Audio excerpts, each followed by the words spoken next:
नमस्कार दोस्तों, आपका स्वागत है आपके अपने YouTube channel Vidhi judicial academy में। मेरा नाम है Vijendra Verma and I am the director founder of the Vidhi judicial academy. We provide coaching for the judicial services exams, and through this video we are trying to reach out to you to provide you full professional exam oriented coaching for the judicial services, and that is free of cost. इन classes में जो videos हम आपको provide करेंगे, we are going to provide you the entire foundation course including all the books, including all the details, whether it is required for the prelims or mains or for the guidance for the interview. Means in videos को आपने सिर्फ इतना करना है, sequence में देखना है, playlist को अच्छी तरीके से देखना है। सब्जेक्ट वाइज मिल जाएंगे आपको, CPC, constitution, contract, BNS, BNSS, इन सब की प्लेलिस्ट आपको सीक्वेंस में मिलेगी।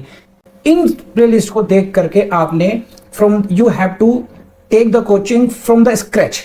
फर्स्ट वीडियो से लेके लास्ट वीडियो तक आपने करना है। उन्हीं वीडियोस में आपको गाइड किया गया है कि किस तरीके से आप किसी को कोई सा particular provision, section, sub section उसको प्रीलिम्स के लिए पढ़ना है क्या, मेंस के लिए पढ़ना है क्या, और उसके किस तरीके से नोट्स करने चाहिए, कैसे आपको रिवीजन करना चाहिए। इन्हीं वीडियोस में डिटेल में गाइडेंस आपको मिलेगी।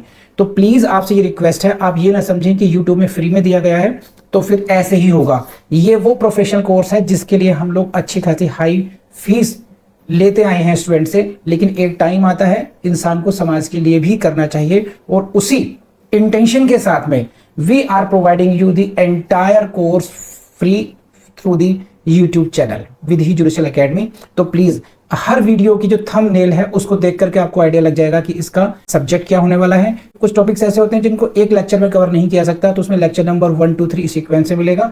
प्लीज उस तरीके से देख लीजिएगा, और नोट्स आपको अपडेटेड मिलेंगे, उसके लिए कहीं जाने की जरूरत नहीं है। नोट्स का जो लिंक मिलेगा आपको डिस्क्रिप्शन बॉक्स में मिल जाएगा आपको। And thank you very much, wish you all the best. तो this is what non joinder. Next come the miss jointer.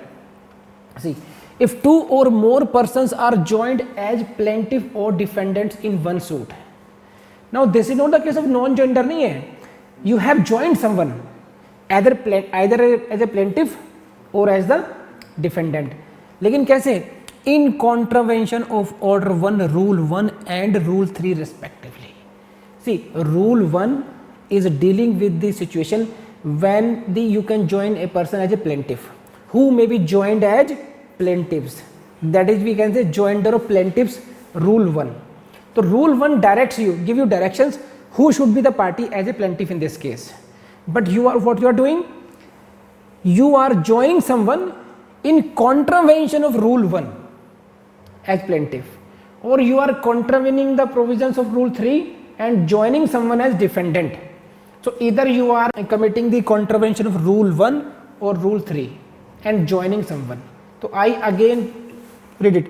If two or more persons are joined as plaintiffs in contravention of rule 1, if two or more persons are joined as defendant in contravention of rule 3, ठीक है, and they are neither necessary nor proper parties, it is the case of misjoinder.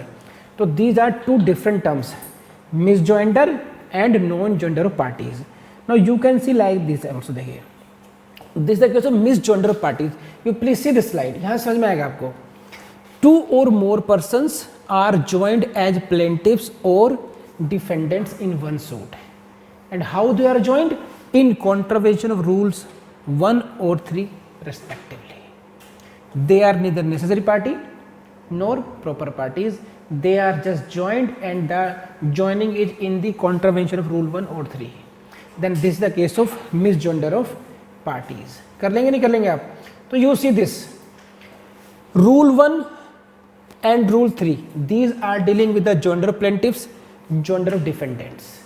You have understood the meaning of necessary party and proper party as well. Got it or not? Now from here you will, after getting through this concept, you will have to go to now rule 9, where these terms have been used, misjoinder and non-joinder, and what will be the consequence of these, misjoinder or non-joinder. देखिए, no suit shall be defeated by reason of misjoinder or non-joinder parties. Very funny. अगर आप इसको इतना समझेंगे, बस क्या कह रहे हैं, no suit shall be defeated by reason of misjoinder or non-joinder parties. क्या फर्क नहीं पड़ता है ना, if it is the case of miss jointer, गलत पार्टी में की फर्क पहनता है क्यों सर जी, कोई फर्क नहीं पड़ता है ना। नॉन जॉइंटर है तब भी कोई फर्क नहीं पड़ता। No suit shall be defeated, it means no suit shall be dismissed only on this ground. लेकिन यू रीड द अगला, मैं इसको हाफ पढ़ रहा हूं and I am going directly to proviso. Provided that nothing in this rule shall apply to the non joinder of necessary party. इसको समझिए, non joinder of a necessary party, ये जो रूल है, रूल दैट कि no suit shall be defeated because of the non joinder of parties, वो general नियम है।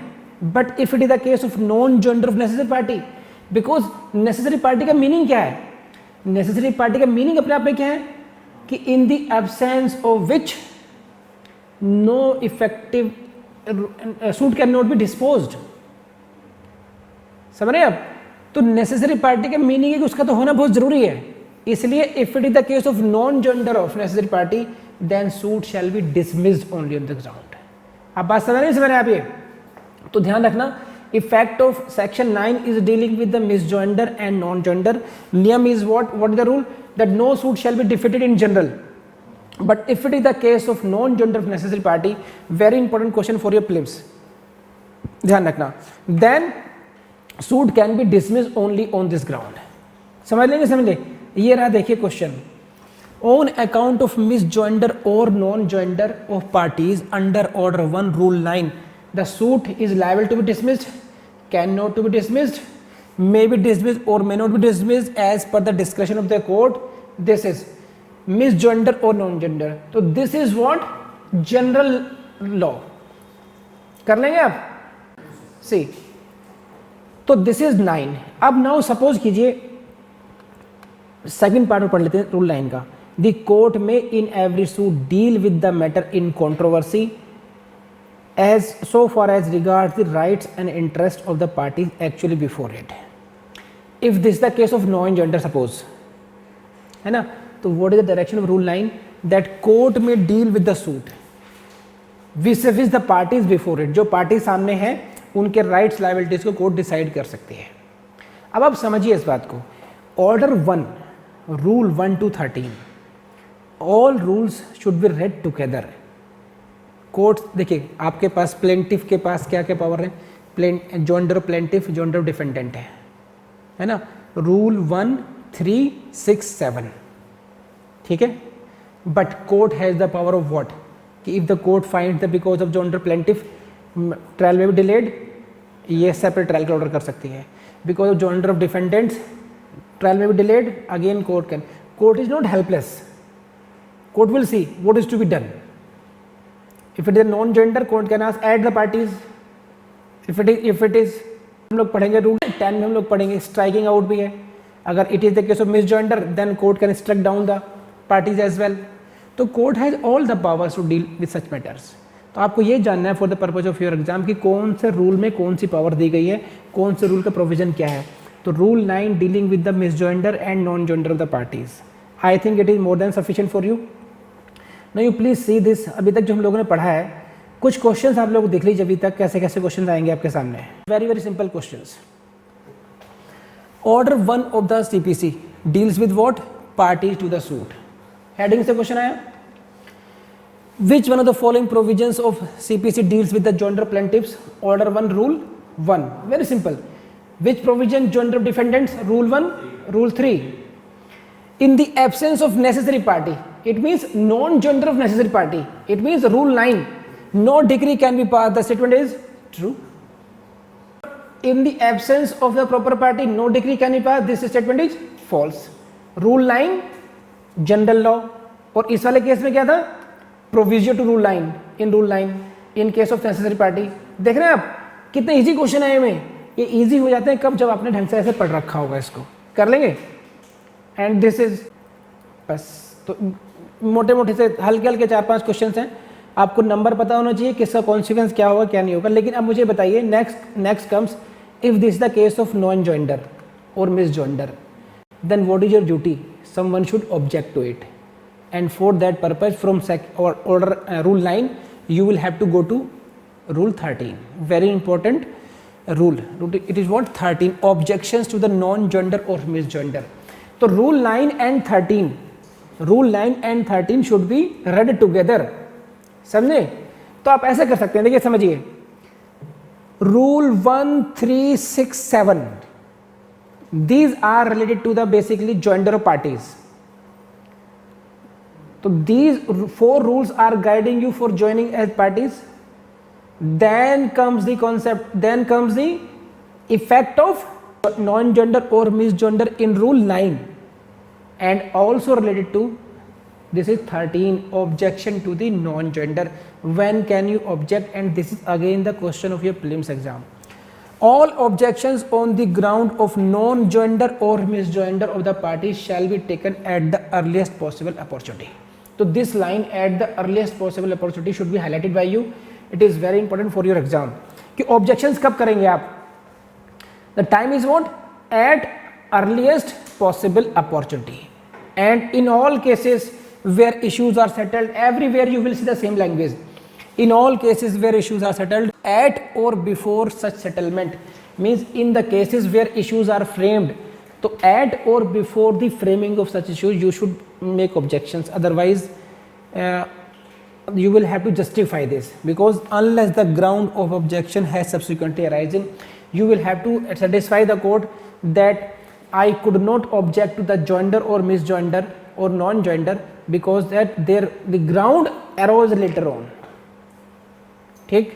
And any such objection not so taken shall be deemed to have been waived if you don't object at earliest possible opportunity, or in cases issues are framed at or before settlement, then it shall be deemed to have been waived. ये माना जाएगा कि आपने objection का अधिकार आपने स्वतः छोड़ दिया है, वेव कर दिया है उसको. कर लेंगे आप लोग. तो this is all about parties to the suit, number 1. Number 2, necessary party, proper parties, joinder, misjoinder, effect of non-joinder of necessary party, and objection to the non-joinder or misjoinder. तो ये 1 क्वेश्चन हुआ पूरा पूरा.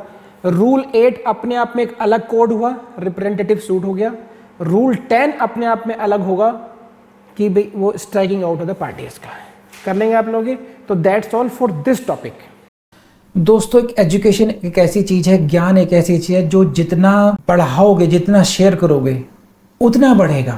तो आपकी शेयरिंग में भी आपको दुआएं मिलेंगी. हो सकता है किसी स्टूडेंट का आपके थ्रू भला हो जाए. हमारा चैनल, हमारी वीडियोस हो सकता है आपके माध्यम से, और हो सकता है वो इंसान जज बन जाए, तो कहीं ना कहीं आपका कंट्रीब्यूशन उसमें भी हो जाएगा. इसलिए कम से कम एक बात पर कंजूसी मत कीजिएगा. अगर आपको वीडियो पसंद आया हो तो प्लीज़ लाइक कीजिए इसको, और इसको एक अच्छा सा कमेंट भी लिखिए, शेयर भी कीजिए इसको. और अभी तक अगर आपने सब्सक्राइब नहीं किया हो हमारे चैनल तो प्लीज़ सब्सक्राइब कीजिए और बेल बटन को जरूर दबा दें ताकि आपको नोटिफिकेशंस मिलते रहें. Thank you very much.